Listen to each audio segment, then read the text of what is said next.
Assalamualaikum warahmatullahi wabarakatuh. Alhamdulillahi rabbil alamin, hamdan tayyiban katsiran mubarakan fih, kama yuhibbu rabbuna wa yardah. Asyhadu an la ilaha illallah wa asyhadu anna Muhammadan abduhu wa rasuluhu sallallahu alaihi wasallam wa ala alihi wa ashabihi, amma ba'd.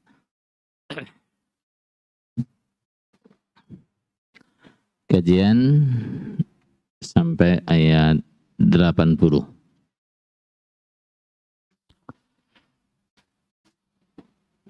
A'udzu billahi minasy syaithanir rajim. Wa qalu lan tamassana an-naru illa ayyaman ma'dudah. قل أتخذتم عند الله عهدا فلن يخلف الله عهده أم تقولون على الله ما لا تعلمون بلى من كسب سيئة وأحاطت به خطيئته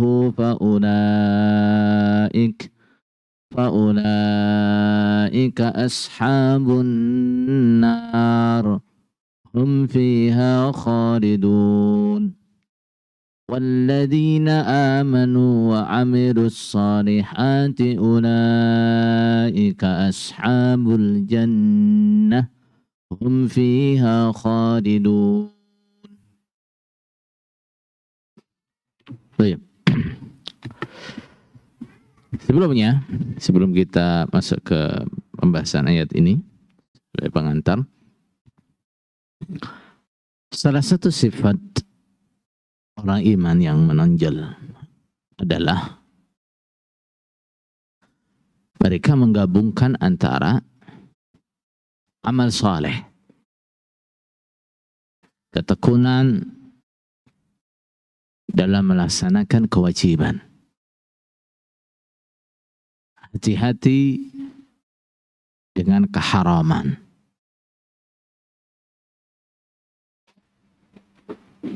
Kebiasaan ini mereka gabungkan dengan apa? Kekhawatiran. Khawatir apa? Khawatir kalau amalnya tidak diterima. Khawatir kalau amalnya tidak bisa menyelamatkan dirinya. Sebagaimana firman Allah, "Walladzina yu'tuna ma atau wa qulubuhum wajilatun." Sifat orang-orang iman yang baik imannya tentunya, mereka selalu mendatangkan kebaikan-kebaikan yang mereka datangkan.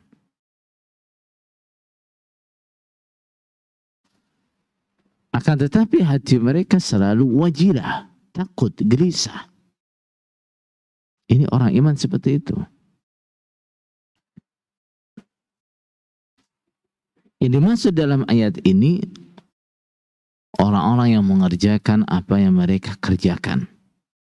Bukan orang-orang iman yang berbuat maksiat, bukan.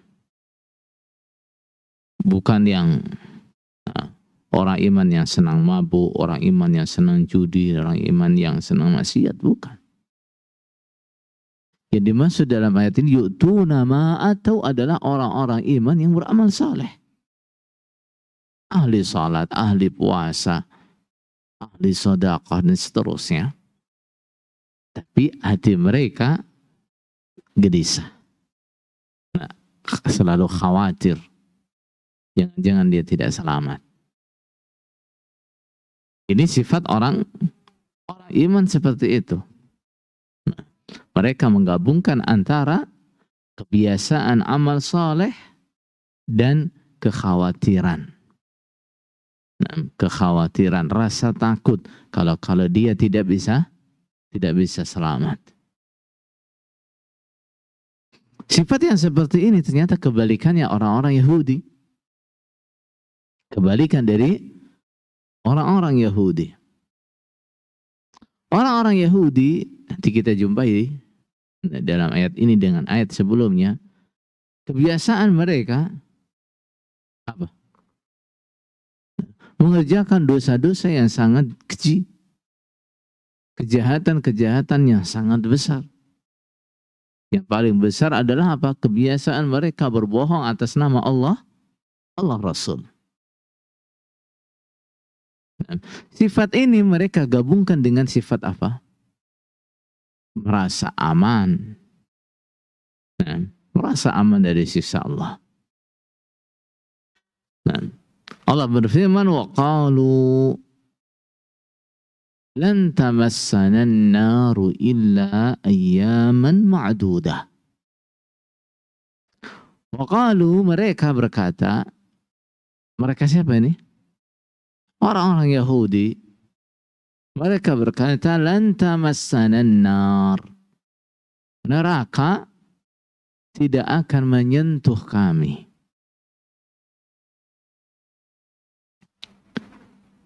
Illa ayyaman, kecuali beberapa hari ma'dudah yang dihitung, artinya sedikit. Mereka mengatakan neraka tidak akan menyentuh kami, kami tidak akan disiksa di neraka kecuali beberapa hari saja. Ayaman ma'dudah, beberapa hari yang hitungannya sedikit, yang bisa dihitung dengan jari. Itu kata mereka. Bahkan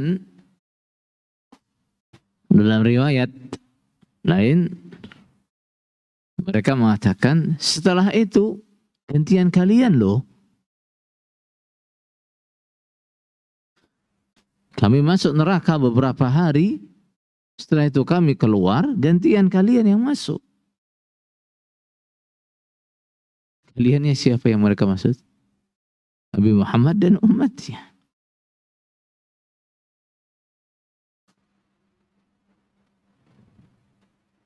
Ini antara kebohongan dan sifat buruk merasa aman dari siksa. Jadi dengan apa yang sudah mereka lakukan, dengan deretan kejahatan-kejahatan yang sudah mereka kerjakan,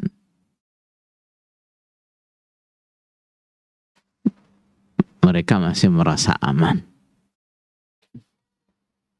Masih merasa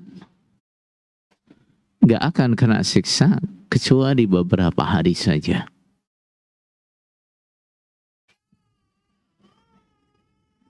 Ada beberapa riwayat ada mengatakan, mereka mengatakan, pokoknya kami masuk neraka itu ya tidak lebih dari umurnya dunia, katanya begitu. Dalam riwayat itu disebutkan Allahu a'lam. Nah, katanya dunia itu umurnya 7.000 tahun. Oh iya, 7.000 tahun. Nah, di akhirat 1.000 tahun itu sama dengan 1 hari. Berarti mereka hanya akan disiksa berapa hari? 7 hari saja di neraka. Ada lagi riwayat mengatakan mereka hanya akan disiksa di neraka 40 hari saja. Sebanyak hitungan hari waktu mereka menyembah patung anak sapi. Apapun yang mereka katakan, apapun riwayatnya, mereka mengatakan kalaupun mereka masuk neraka nggak akan selamanya di neraka, hanya sebentar saja. Nah, lebih buruk lagi, nah, bila dikatakan bahwa setelah itu akan digantikan oleh Nabi Muhammad bersama dengan pengikutnya.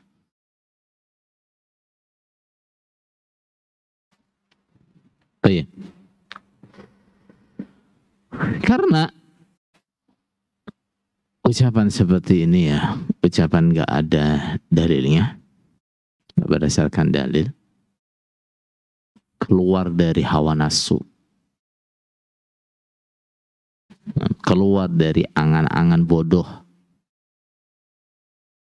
keluar dari mulut yang biasa bohong. Maka Allah membantahnya dan mengatakan qul attakhadtum indallahi ahdan. Katakanlah, attakhadtum, adakah kalian sudah mengambil, memiliki indallahi, di sisi Allah, ahdan, pada janji. Apa kalian sudah punya jaminan di sisi Allah?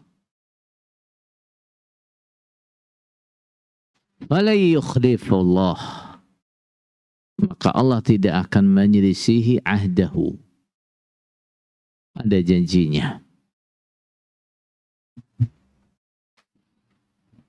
Katakan kepada mereka,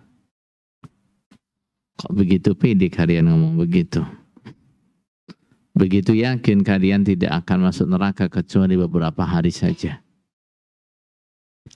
Apa kalian sudah mendapat jaminan dari Allah? Apa Allah sudah pernah janji bahwa Allah tidak akan menyiksa kalian beberapa hari saja? Kalau memang pernah Allah berjanji, Allah tidak akan pernah menyelisihi janjinya. Tapi kenyataannya gimana? Pernah Allah janji begitu. Pokoknya orang Yahudi nggak akan masuk neraka kecuali beberapa hari. Di mana Allah berjanji begitu? Di mana Allah menjamin begitu? Jaminan-jaminan yang pernah Allah berikan kepada hambanya itu sifatnya umum.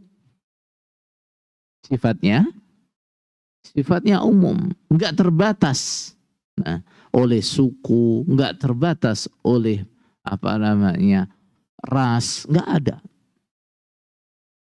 Nggak ada jaminan Allah kalau orang Jawa pasti masuk surga, kalau orang Lampung pasti masuk surga. Nggak ada seperti itu, nggak ada. Orang Arab masuk surga semua, orang misalnya orang Amerika masuk neraka semua, nggak ada. Jaminan-jaminan yang Allah berikan itu jaminan-jaminan yang sifatnya umum, bergantung pada sifat. Ya, bergantung pada sifat seseorang, bukan pada dari golongan mana dia, bukan. Sifat apa tuh? Misal Allah berfirman, "Wa may yuti'illaha wa rasulahu yudkhilhu jannat." Barang siapa yang taat Allah dan taat utusannya, Allah akan memasukkan dia ke surga. Itu jaminan.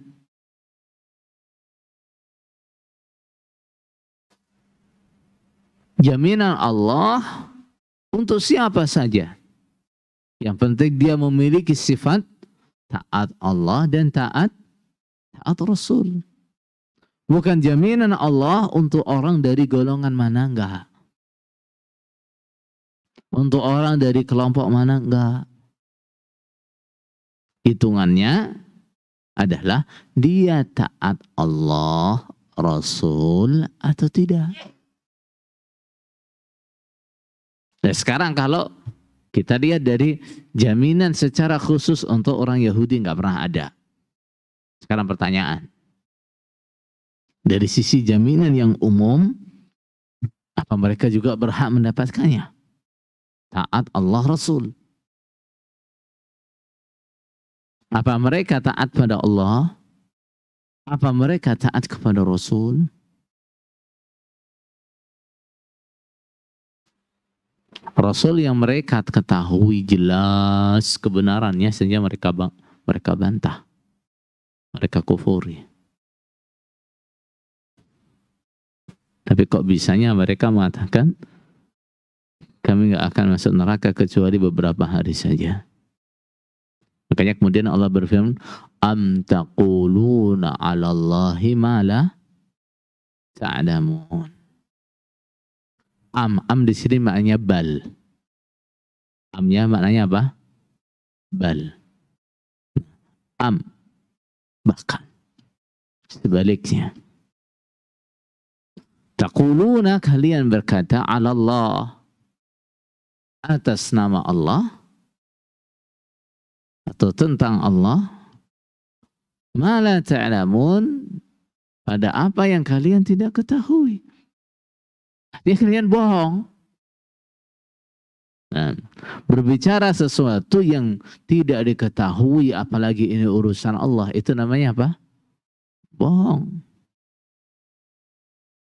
Nah, jadi semua yang kalian katakan tadi tidak akan masuk neraka kecuali beberapa hari, atau mengaku sudah mendapat jaminan dari Allah, itu semuanya bohong.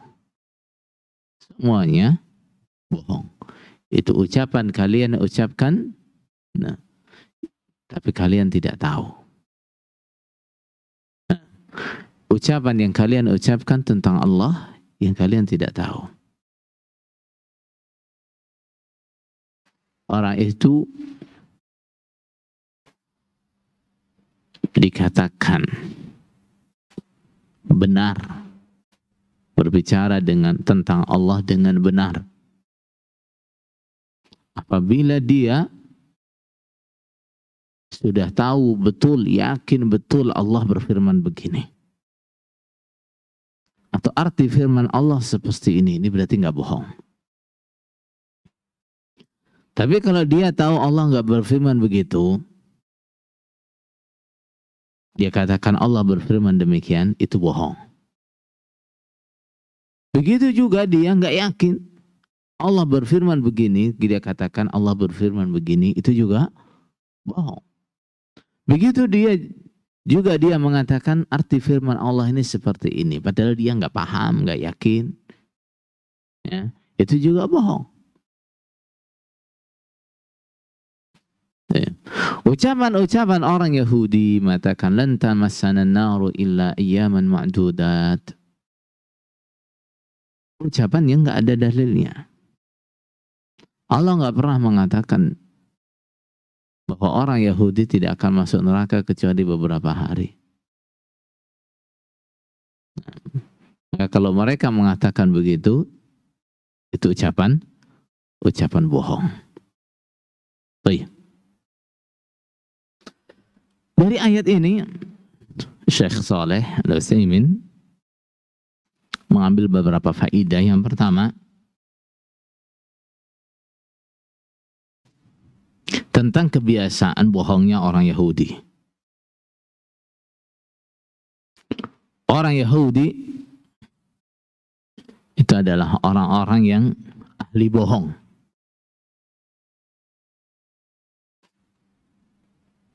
Ahli khianat. Apa lagi? Menyelisihi janji. Pendengki. Dan sebagainya. Sifat ini yang disebut dalam ayat ini salah satu sifat buruk mereka. Nah,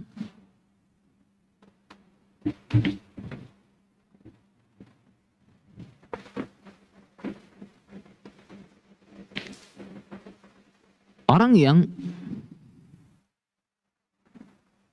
berani berbohong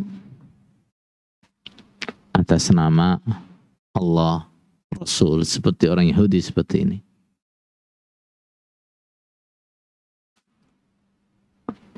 maka dia tidak akan sulit, tidak akan takut untuk berbohong di dalam urusan-urusan yang lain. Kenapa tuh? Karena tidak ada bohong yang paling besar, yang lebih besar daripada bohong atas nama Allah, Allah Rasul. Nah, semua kebohongan-kebohongan itu derajatnya, nilainya di bawah kebohongan atas nama Allah, Allah Rasul. Nah,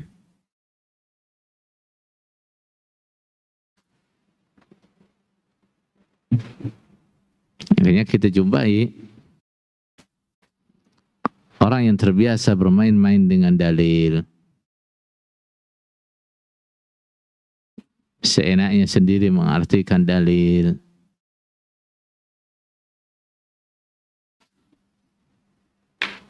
Kita jumpai orang-orang seperti itu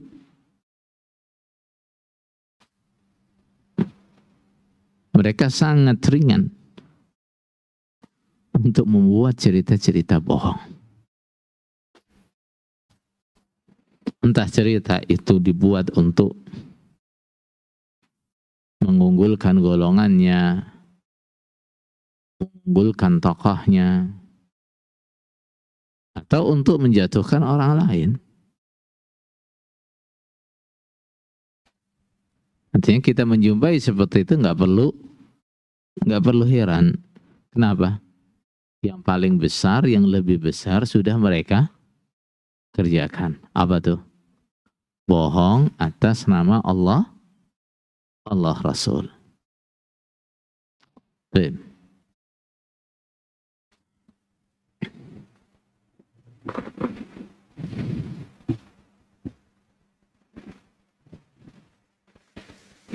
Kemudian dari ayat ini juga Syekh mengambil faedah bahwa apapun yang Allah janjikan tidak akan Allah selisihi, pasti Allah menetapi. Nah, janji yang mana tuh? Janji-janji baik. Ketika Allah menjanjikan kebaikan, Allah tidak akan pernah menyelisihi janjinya.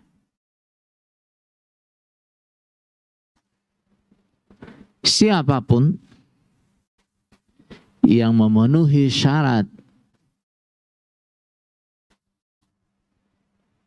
yang dijanjikan oleh Allah, maka dia berhak mendapatkan apa yang Allah janjikan. Tidak ada orang yang sudah menetapi syarat-syarat yang Allah perintahkan untuk mendapatkan janjinya, kemudian di akhirat Allah tidak memberinya, enggak pernah. Kalau ada orang tidak mendapatkan apa yang Allah janjikan, itu karena apa? Karena syarat yang Allah tetapkan untuk mendapatkan janjinya tidak dia tetapi. Nah, ini kebalikan dengan ancaman-ancaman Allah. Ketika Allah mengancam, maka Allah banyak memaafkan. Ketika Allah mengancam, maka Allah banyak memaafkan.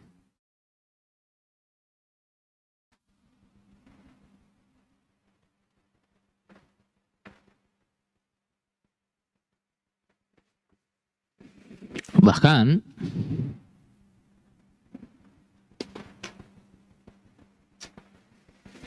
maafnya Allah itu sangat besar. Sebesar apa? Allah berfirman, "Inna Allah la yaghfiru an yushraka bih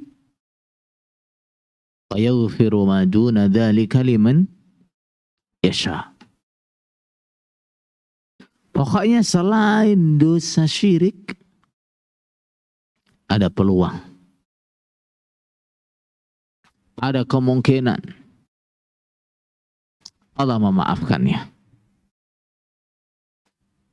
Baik. Dari ayat ini kita juga bisa mengambil faedah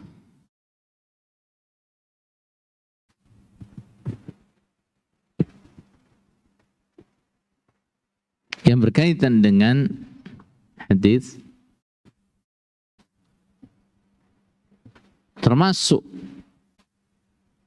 lebih besarnya dosa-dosa besar adalah al-ya'su min rauhillah wal amnu min makrillah.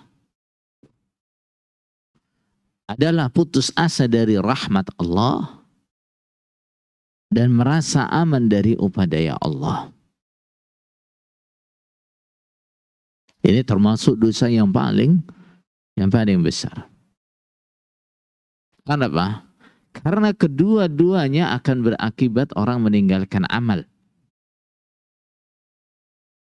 Orang yang sudah merasa putus asa tidak akan mendapatkan rahmat Allah. Apapun ibadah yang saya kerjakan tidak akan ada manfaatnya. Karena saya sudah begini. Akibatnya apa? Dia akan meninggalkan amal. Begitu juga orang yang merasa aman dari siksa Allah, akibatnya dia juga akan meninggalkan amal atau sembrono dengan keharaman, meremehkan pada kewajiban. Nah, sifat yang seperti inilah termasuk yang menjadi cirinya orang Yahudi.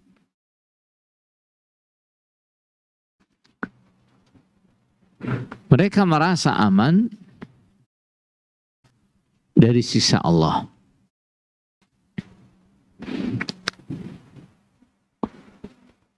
Bahkan dengan percaya diri mereka mengatakan kalaupun mereka masuk neraka hanya beberapa hari saja.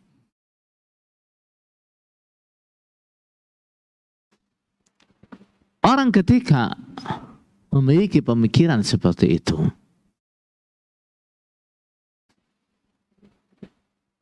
maka dia tidak akan berhati-hati dengan keharaman. Allah masuk neraka paling cuma sebentar. Dia tidak akan peduli dengan kewajiban. Kenapa? Sudah merasa aman. Gak akan masuk neraka. Rasa aman. Kalaupun masuk neraka cuma sebentar. Maka sifat yang seperti ini tidak boleh dimiliki oleh orang iman. Orang iman dalam beribadah, dia mengumpulkan antara amal soleh dan apa? Rasa takut. Amal soleh dan rasa takut. Dia berusaha sebaik-baiknya. Dia berusaha sapol kemampuannya untuk beramal soleh, tapi hatinya juga tidak pernah merasa aman. Sebagian orang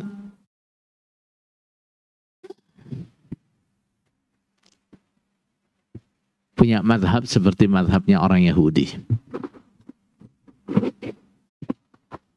Apa itu?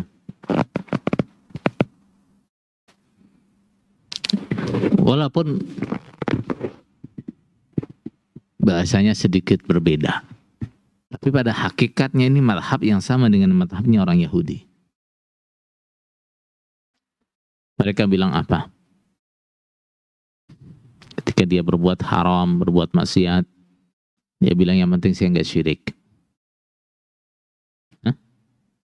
Yang penting saya tidak berbuat syirik.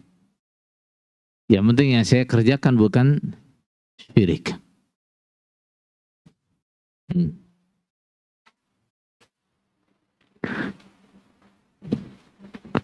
Yang penting saya nggak syirik.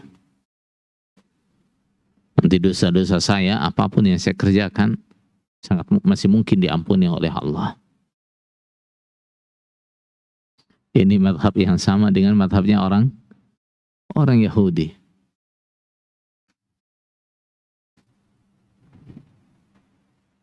Merasa aman dari siksa Allah.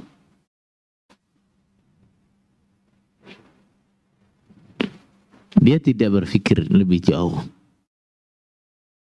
bahwa firman Allah wa yaghfiru ma duna dzalika liman yasha. Dosa-dosa selain syirik itu Allah ampuni untuk siapa? Semua orang? Hah? Semua orang yang mengerjakan dosa selain syirik diampuni oleh Allah? Tidak. Liman yasha. Untuk orang yang Allah kehendaki. Seakan-akan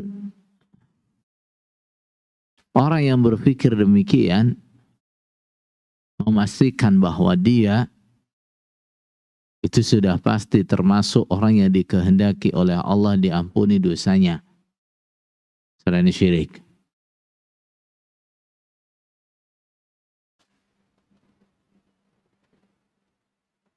Padahal dia tidak tahu apakah dia itu termasuk man yasha, termasuk orang yang Allah kehendaki, atau tidak termasuk. Makanya bahasa ulama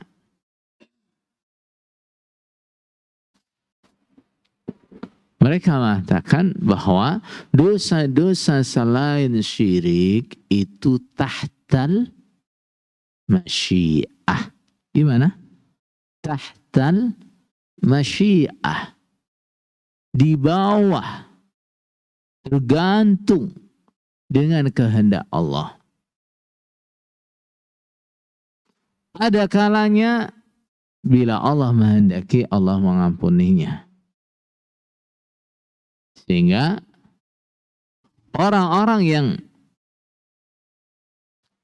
berbuat dosa selain syirik seharusnya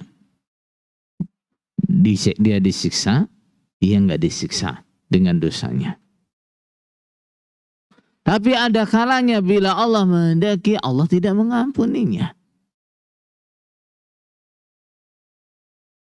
Gitu ya. Jadi makanya sifat-sifat seperti orang Yahudi seperti ini harus kita hindari. Jangan sampai orang banyak dosanya, banyak pelanggarannya, kemudian tinggi angan-angannya, jauh angan-angannya. Ini pola pikir orang bodoh. Seperti dikatakan dalam riwayat, al-kayyisu man dana nafsahu wa amila lima ba'dal maut. Orang yang cerdas, orang yang pintar adalah orang yang selalu dana nafsah, menghisab dirinya, mengoreksi dirinya. Wa amila lima ba'dal maut. Dan dia selalu beramal, terus beramal untuk setelah matinya. Wal ajiz, sedangkan orang yang lemah, orang yang bodoh adalah man atba'a nafsahu hawaha. Orang yang menjadikan dirinya sebagai pengikut hawa nafsunya. Apapun yang dikehendaki oleh hawa nafsunya dia ikuti. Tsumma tamanna 'ala Allah. Kemudian dia berandai-andai atas Allah. Allah pengampunannya luas. Allah maha mengampuni. Allah rahmatnya luas. Walaupun saya berbuat begini, Allah mungkin memaafkan. Walaupun saya berbuat gini, Allah mungkin memberikan rahmatnya kepada saya. Ini orang bodoh. Makanya harapannya disebut tamanni. Apa tamanni itu? Apa artinya tamanni? Tamanni itu khayalan yang jauh, khayalan yang sulit terwujud, itu namanya apa? Tamanni. Nah, sifatnya orang iman itu bukan apa? Tamanni, tapi apa? Ar-raja. Apa? Ar-raja. Raja itu apa? Berharap sesuatu yang dekat, yang mudah terwujud. Nah, makanya nah, orang iman itu mereka berharap rahmat Allah, berharap pengampunan Allah, berharap surganya Allah dengan apa? Dengan amal soleh. Nah, dengan amal soleh. Makanya yang mereka harapkan disebut dengan apa? Ar-raja. Disebut dengan ar-raja. Yarjuna rahmatahu. Mereka berharap pada rahmat Allah. Namanya raja. Itu harapan yang apa? Nah, yang dekat, mengharap sesuatu yang mungkin. Karena apa? Mereka berharap rahmat tidak dengan diam saja atau lagi berbuat dosa, enggak. Mereka berharap rahmat dengan amal saleh. Baik.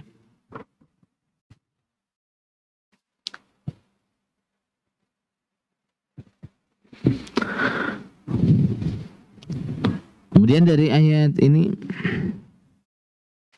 Syekh juga mengambil kesimpulan bahwa atau mengambil apa namanya catatan bahwa kebiasaan orang Yahudi, mereka tidak pernah peduli dengan apapun yang mereka ucapkan tentang Allah.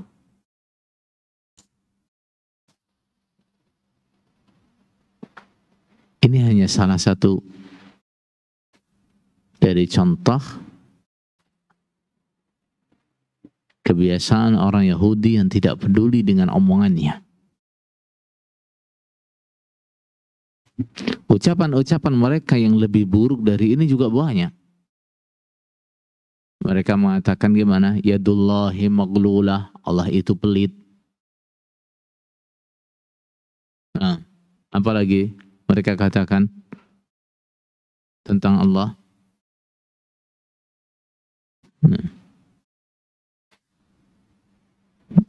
وقالوا لن يدخل الجنة إلا من كان هودا أو نصارى. Nah, mereka mengatakan yang bisa masuk surga hanya orang Yahudi, katanya. Mereka mengatakan nahnu abna'ullahi wa ahibba'u. Mereka adalah anak-anak Allah, kekasih-kekasih Allah. Ini deretan ucapan-ucapan orang Yahudi yang menunjukkan bahwa mereka itu tidak pernah peduli dengan apa yang mereka ucapkan tentang Allah. Makanya kalau sekarang mereka mengatakan bahwa orang Yahudi adalah ras yang paling mulia. Biasa mereka ngomong kayak gitu itu biasa. Biasa. Iya. Saudara sekalian, buat apa sih kita bahas seperti ini? Ini kan kebiasaannya Yahudi. Buat apa kita bahas? Enggak ghibah itu namanya. Saudara sekalian, hal seperti ini perlu kita bahas dengan detail, dengan jelas. Karena apa? Rasulullah Sallallahu Alaihi Wasallam sudah mengingatkan kita apa? La tattabi'unna sanana man kana qablakum hadwal qudzati bil qudzah. Semua perilaku orang-orang sebelum kalian, yang dimaksud dalam ayat lain adalah orang-orang Yahudi dan Nasrani. Semua perilaku buruk yang pernah dikerjakan oleh orang-orang Yahudi Nasrani itu pasti akan ditiru oleh sebagian orang Islam.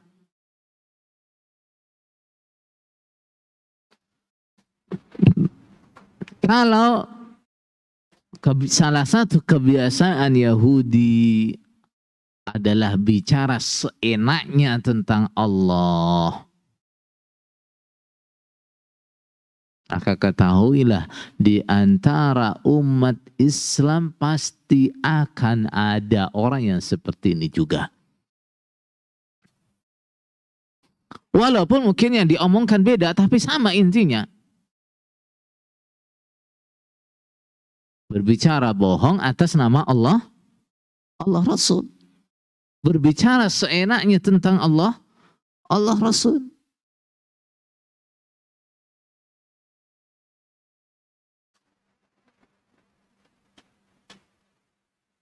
Nah, baik. Kemudian Allah menegaskan bantahannya terhadap klaim Yahudi bahwa mereka tidak akan masuk neraka kecuali beberapa hari saja. Allah berfirman, bala. Bala itu kalau menjawab pertanyaan yang manfi, artinya bala apa? Iya. Artinya adalah apa? Iya. Kalau menjawab pertanyaan yang musbat, artinya tidak. Artinya tidak. Orang-orang Yahudi menetapkan, mengklaim bahwa mereka hanya akan masuk neraka beberapa hari saja. Itu namanya apa? Ucapannya apa? Itsbat. Maka dijawab oleh Allah dengan bala. Enggak seperti itu. Ya, tidak seperti itu. Tidak seperti yang kalian katakan. Pokok orang Yahudi, walaupun dia masuk neraka, nggak akan kekal di neraka. Ya seperti itu. Nah, man, siapa saja. Kalimat man itu maknanya umum. Entah itu orang Yahudi, entah itu orang Nasrani, entah itu umatnya Nabi Muhammad, semuanya sama. Man, siapa saja. Kasaba sayyi'atan, yang mengerjakan dosa, kejelekan, kejahatan. Wa ahatat bih, dan meliputi padanya khati'atuhu, kesalahan dia. Maksudnya apa? Dia tidak punya kebaikan sama sekali. Semua yang dikerjakan dosa, semua yang dikerjakan kejahatan. Tidak punya kebaikan.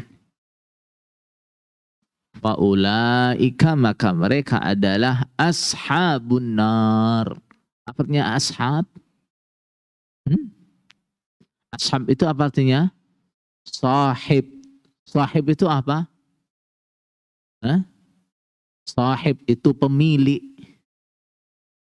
Nah, sahib, teman kita biasa disebut dengan apa? Sahib. Kenapa? Karena dia selalu bersama dengan kita kemana-mana. Itu namanya apa? Sahib. Mereka adalah ashabun nar. Sahib-sahibnya neraka. Pemilik-pemiliknya neraka. Hum fiha khalidun. Mereka fiha, di dalam neraka, khalidun, kekal. Nah, ini janji, ini ancaman dari Allah untuk semuanya saja. Termasuk orang-orang Yahudi yang tadi mengatakan kami tidak akan masuk neraka kecuali beberapa hari. Allah berfirman, siapapun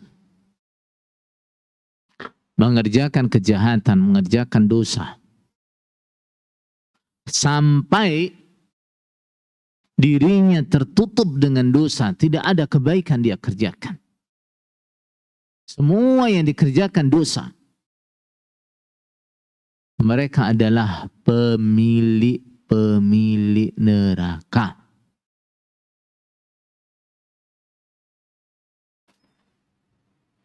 Penghuni tetap neraka. Hum fiha khalidun. Mereka kekal di neraka.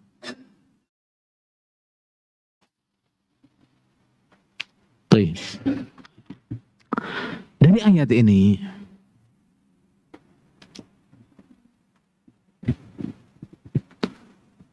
kita ambil kesimpulan seperti disebutkan oleh Syekh. Yang pertama tentunya adalah membantah klaim orang Yahudi. Dia mengaku apa? Tidak akan masuk neraka kecuali beberapa hari. Mengaku sebagai kekasih Allah.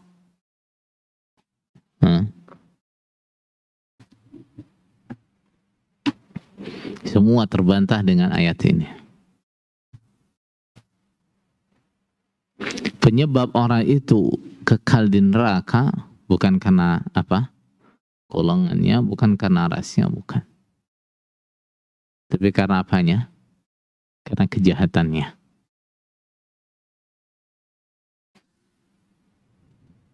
Kemudian dari ayat ini juga Syekh menyimpulkan bahwa yang akan kekal di neraka adalah orang-orang yang ahatat bihi khati'atuhu, yang diliputi oleh kesalahan atau dosanya. Maksudnya gimana? Semua amalnya jelek. Atau dia mengerjakan dosa yang menjadikan semua kebaikannya hancur. Ini berarti ahatat bihi khati'atuhu. Semua yang dia kerjakan jelek, dosa, atau dia mengerjakan dosa yang menjadikan semua amal baiknya hancur. Adapun orang yang mencampur antara amal saleh dan dosa, artinya gimana? Sebagian amalnya saleh, kemudian dia juga berbuat dosa. Selagi dosanya itu tidak menjadikan hancurnya semua amalnya, selagi dosanya itu bukan dosa penghancur semua amal. Apa itu dosa penghancur semua amal? Syirik, murtad, dan adalah dosa penghancur semua amal. Maka dia tidak termasuk kekal di neraka, bukan termasuk orang yang kekal di neraka. Ini adalah mazhabnya ahli sunnah wal jamaah. Nah, bahwa pelaku dosa-dosa besar, selagi dia tidak mengerjakan dosa yang menghancurkan seluruh amalnya, syirik, kemurtatan, maka dia tidak akan kekal di neraka. Dia tidak akan kekal di neraka. Itu. Kenapa? Karena neraka itu adalah rumahnya siapa? Neraka itu adalah rumahnya orang kafir. Nah, di dalam Al-Quran yang disebutkan sebagai pemilik neraka itu adalah orang kafir.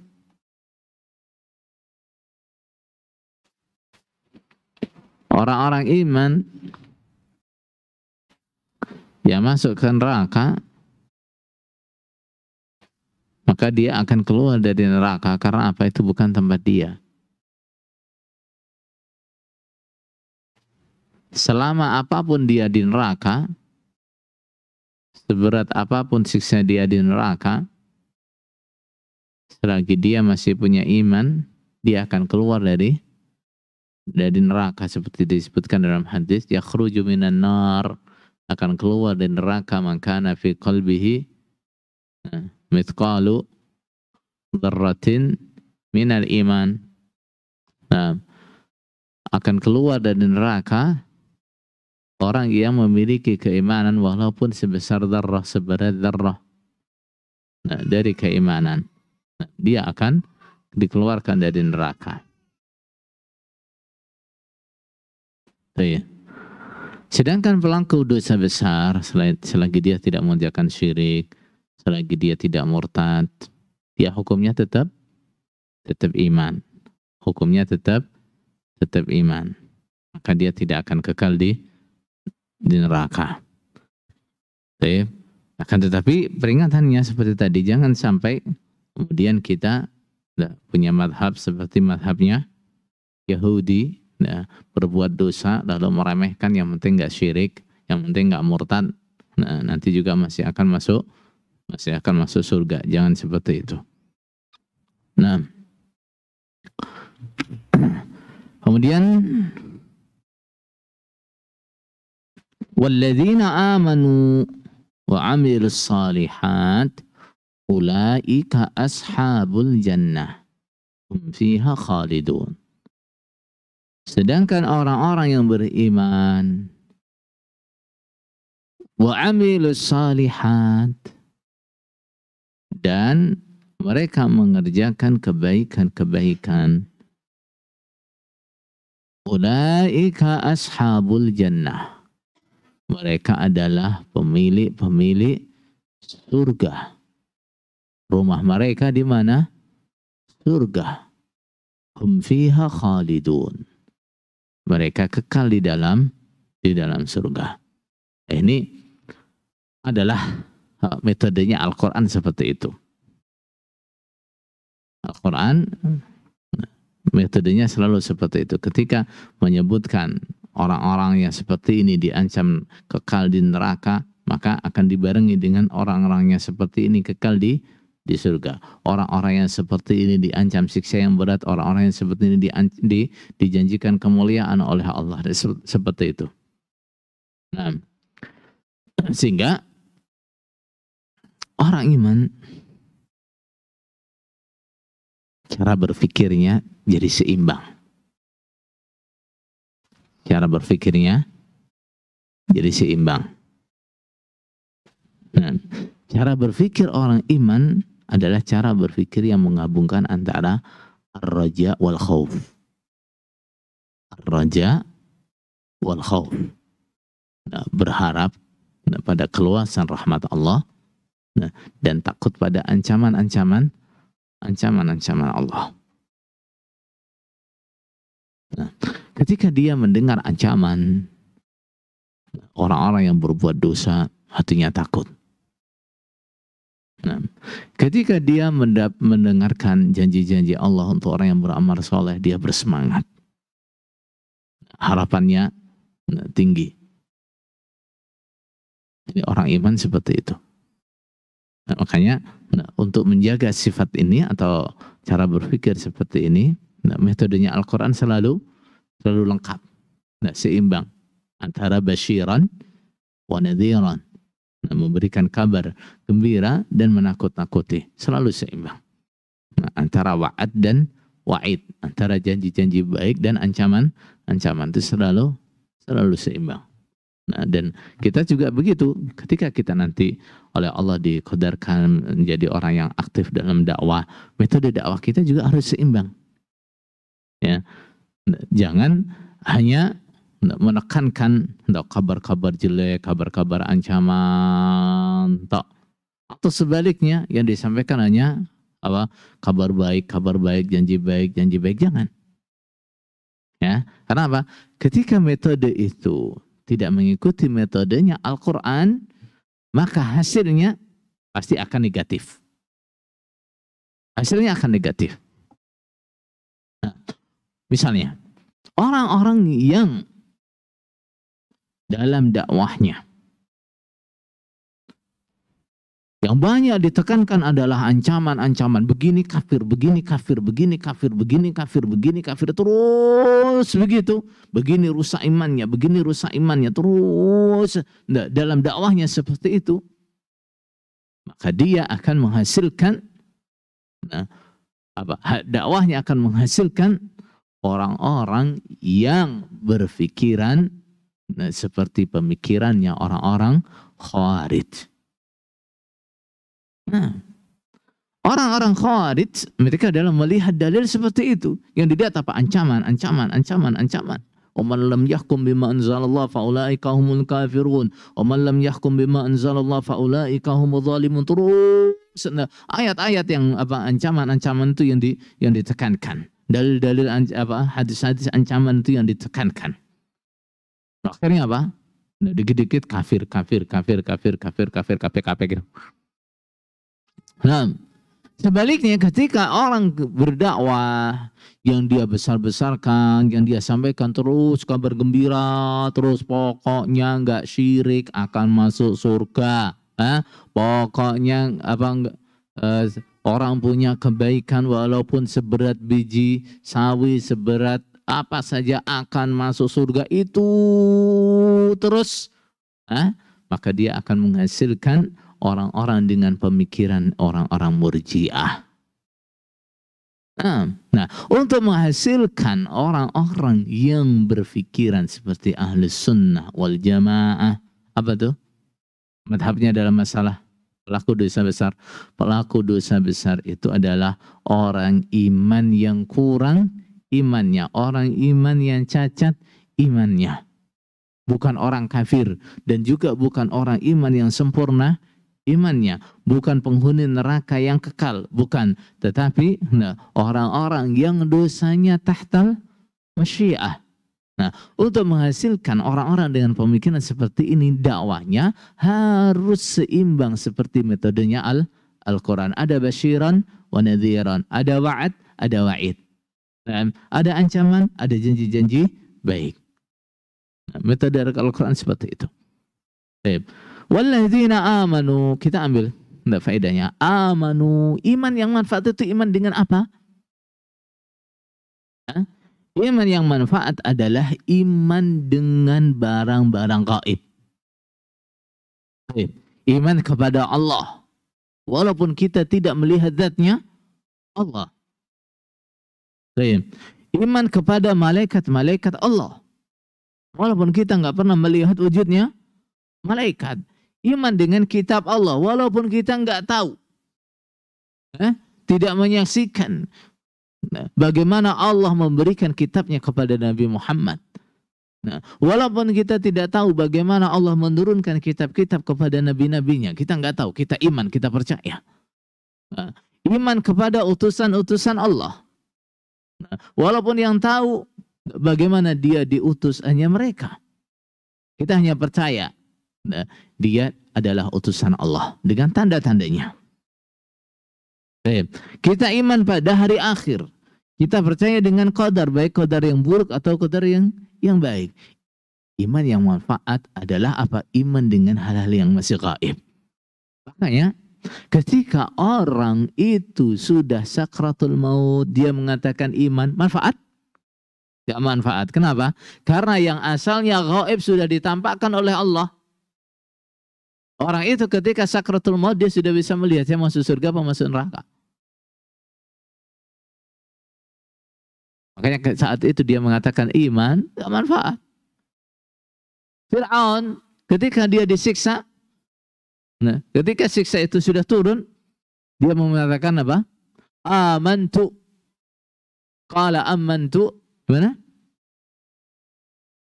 Annahu la ilaha illa alladhi amanat bihi banu Israel. Saya iman bahwa tidak ada sesembahan yang berhak disembah kecuali sesembahan yang diimani oleh Bani Israel. Allah menjawab bagaimana? Al-an, sekarang kamu baru mengatakan iman. Tidak ada manfaatnya. Bermunasabah, ada juga mengatakan ini adalah contoh. Bahwa orang mengatakan la ilaha illallah, tidak ada imam yang menyaksikannya, tidak diterima. Itu bohong. Taib? Itu bohong. Taib. Fir'aun ditolak syahadatnya karena apa?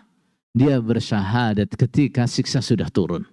Dia bersyahadat ketika dia sudah menyaksikan yang gaib. Dia bersyahadat ketika dia sudah sakratul maut. Nah, ketika siksa turun, orang baru mengatakan iman. Gak ada manfaatnya. Itu yang terjadi pada Fir'aun. Bukan karena tidak ada imam yang menyaksikannya. Paham? Baik. Itulah iman yang manfaat. Kemudian wa'amilus salihat, dan beramal soleh. Sudah diketahui bahwa amal itu dikatakan soleh. Soleh itu apa? Baik, layak. Makanan ini solehun, nah, lil istihlak, nah, layak untuk dikonsumsi. Paham? Amalan itu baik, layak, dinilai apa? Layak untuk diberi pahala, layak untuk diberi balasan. Harus memenuhi dua syarat. Syarat yang pertama adalah ikhlas. Syarat yang pertama adalah apa? Ikhlas. Nah, niatnya karena Allah. Allah Ta'ala berfirman dalam hadis qudsi, ana aghnas syuraka'i 'anil syirk. Aku adalah orang yang paling tidak membutuhkan syirik, sekutu. Naam. Man amila amalan asyraka fihi ma'i ghairi taraktuhu wa syirkah. Barang siapa yang mengerjakan amalan lalu dia mensekutukan aku dengan selainku dalam amalan itu. Maksudnya gimana? Dia berharap pahalaku, tapi juga ada harapan dia kepada selain Allah. Maka taraktuhu wa syirkah. Aku tinggalkan dia bersama dengan syirkahnya. Silahkan dia minta balasan kepada orang yang lain. Nah, jangan minta balasan kepada Allah. Innamal a'malu binniyat. Nah, wa innama likulli imri'in ma nawa. Faman kanat hijratuhu ila Allah wa rasulih, fa hijratuhu ila Allah wa rasulih.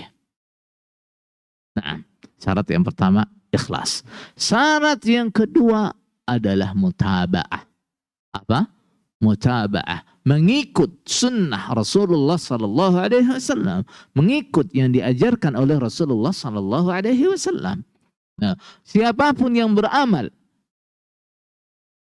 apapun bentuk amalnya, apa itu salat, apa itu puasa, apa itu zakat, apa saja, tidak mengikut yang diajarkan Rasulullah sallallahu alaihi wasallam, artinya apa? Dia bikin metode sendiri, bikin cara sendiri.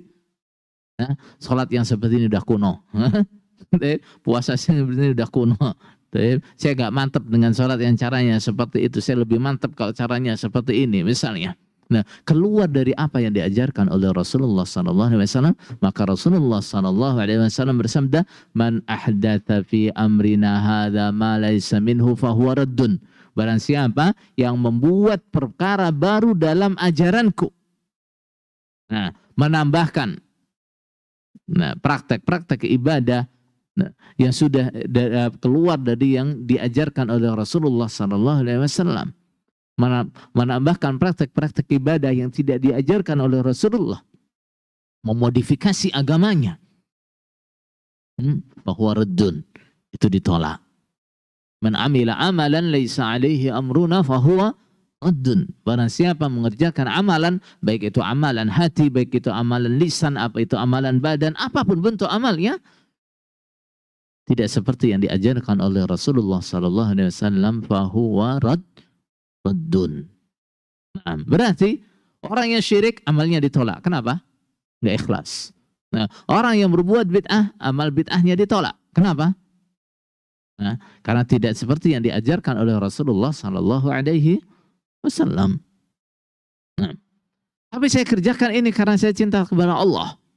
Nah, saya kerjakan ini karena besarnya cinta saya kepada Allah Rasul. Gimana? Gimana? Allah sudah menegaskan, "Qul in kuntum tuhibbunallah fattabi'uni." Kalau betul cinta Allah, prakteknya gimana? Ikuti Nabi Muhammad sallallahu alaihi wasallam. Baik. Kemudian dari ayat ini kita juga bisa ambil faidah bahwa syarat masuk surga itu ada dua. Apa? Iman dan amal soleh. Iman dan amal soleh. Ini syaratnya masuk surga. Baik. Kemudian ada nggak istilah orang masuk surga sementara seperti orang masuk neraka? Ada nggak? Nggak ada. Tidak ada. Beda dengan neraka. Ini keluasan rahmat Allah. Kalau orang masuk surga, nggak ada orang masuk surga sebentar, nggak sesuai dengan amalnya. Nggak ada. Masuk surga sebentar sesuai dengan amalnya. Amalmu segitu sudah. Nggak. Nah, tapi kalau masuk neraka sesuai dengan dosanya, setelah dosanya bersih dia dikeluarkan dari neraka, itu banyak. Itu banyak. Tapi kalau masuk surga pasti selama-lamanya. Baik, kajian kita cukupkan sampai di sini. Subhana rabbika rabbil izzati amma yasifun wa salamun ala al mursalin walhamdulillahi rabbil alamin.